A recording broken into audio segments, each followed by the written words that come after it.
शादी के बाद नई बहू घर आई। वह सास ससुर की हर जरूरत का बखूबी ध्यान रखती थी।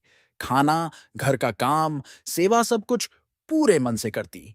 एक दिन सास अपने पति से बोली, बहू हमें दूध में पानी मिलाकर देती है। बहू ने यह बात सुन ली। उसने बिना कुछ कहे दूध का पतीला उठाया और सास के पास ले गई। उनके सामने ही गिलास में दूध डालकर दे दिया।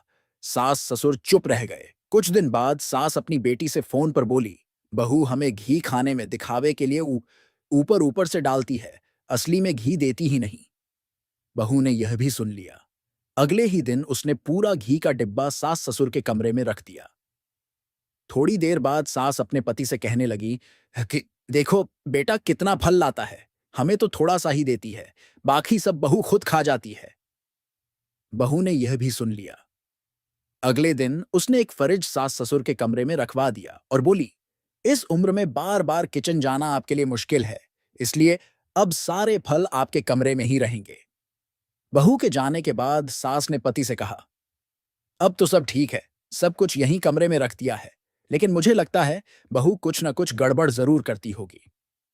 तब ससुर मुस्कुराए और बोले, गड़बड़ वह नहीं करती, गड़बड़ तेरे Completely दिमाग killing में the है। video. तू जैसी बहू रही वैसी ही उसे समझ